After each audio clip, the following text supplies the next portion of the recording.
নমস্কাৰ, মই সংগীতাই মোৰ ইউটিউব চেনেললৈ আপোনালোক সকলোকে স্বাগতম জনাইছোঁ। আৰু আহকচোন আজি মোৰ ভিডিঅ'টো ইয়াৰ পৰা আৰম্ভ কৰোঁ। আজি আমি সৰুকৈ এটা খানাৰ আয়োজন কৰিছোঁ আৰু এই আমাৰ মাংসৰ গ্ৰেভিখন অলৰেডি হৈ গ'ল। আমাৰ সীমা বাইদেৱে ধুনীয়াকৈ বনাইছে মাংসৰ গ্ৰেভিখন। বাইদেউ এতিয়া ৰুটি শিকি আছে আৰু বাহিৰত আমাৰ পানী বাইদেৱে ৰুটি বেলি আছে আৰু কাকলি বাইদেৱে লাৰু বনাই আছে। আজিৰ আটাখিনি মুঠতে কম পৰিমাণে চেনিও দিয়া হৈছে। চেনি দিলে বোলে হেনো ৰুটিখন খুব কোমল হৈ থাকে, খাবলৈ ভাল হয়। আৰু আমি খাই চাম আজি, আপোনালোকেও ট্ৰাই কৰি চাবচোন।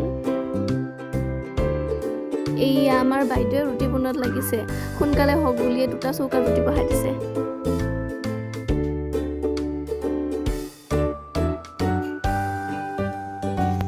আৰু এই আমাৰ খানা তৈয়াৰ আৰু খাই হ'লে আপোনালোকক জনাম আমি খাই কেনে পালোঁ। আৰু দেখাত যিমান ধুনীয়া হৈছে, খাবলৈও তাতকৈ বেছি ধুনীয়াই হৈছে। ৰুটিকেইখন আৰু গ্ৰেভিটো খুব ধুনীয়া হৈছে। আমাৰ খাই হ'ল, আজিৰ খানাটো খুব টেষ্টি আছে।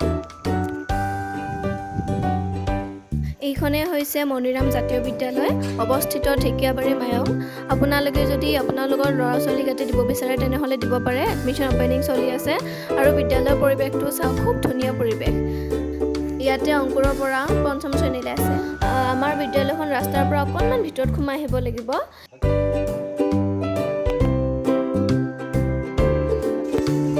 আমি এতিয়া ঘৰলৈ ৰাওনা হৈ আছোঁ আৰু মোৰ লগতে আপোনালোকেও ৰাস্তাটো উপভোগ কৰি যাওক। ৰাস্তাটো খুব ধুনীয়া।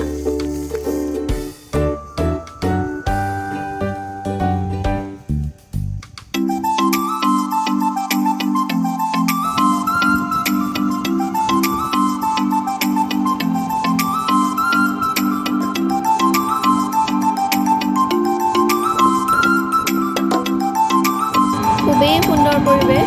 এতিয়া যিহেতু মাজতে বৰষুণ দুজাকমান দিয়াৰ পিছত গছবিলাকত আকৌ নতুনকৈ কুমলীয়া পাতটো ওলাবলৈ ধৰিছে, সেইকাৰণে যে দেখিবলৈ খুব বেছিয়ে ধুনীয়া লাগিছে। এইটো হৈছে গণেশ মন্দিৰ। ইয়াতে গণেশ পূজা খুব ডাঙৰকৈ পতা হয়। আমি আহোঁ ইয়াতে দৰ্শন কৰিবলৈ। ইয়াৰ পিছত যেতিয়া গণেশ পূজা হ'ব তেতিয়া বাৰু আপোনালোকক দেখাবলৈ চেষ্টা কৰিম।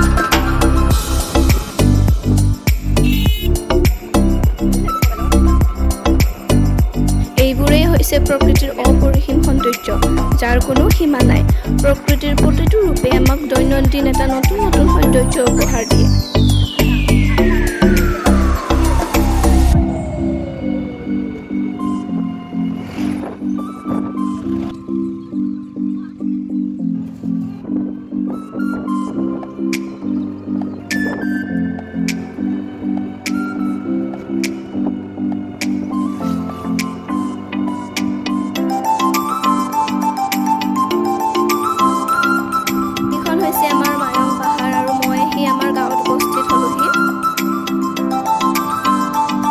এইখনেই হৈছে আমাৰ বিদ্যালয়। এই বিদ্যালয়খনৰ পৰাই মই এম ই স্কুল আৰু হাইস্কুলৰ শিক্ষা গ্ৰহণ কৰিছিলোঁ আৰু লগতে কৃষ্টিচৰৰ মঞ্চত ইয়াতে বহাগ বিহুত খুব ডাঙৰকৈ এখন মেলা হয়। আপোনালোকক মেলাখন দেখাম দিয়ক। আৰু এতিয়া মই আহি পালোহি আমাৰ চুবুৰী, আৰু আপোনালোকে যে দেখিছে এই চুবুৰীটোও হৈছে আমাৰ চুবুৰী। এইটো আমাৰ গাঁৱৰ পৰিৱেশ আৰু ইয়াৰ প্ৰাকৃতিক সৌন্দৰ্য খুবেই ধুনীয়া, বহুত মনোমোহা।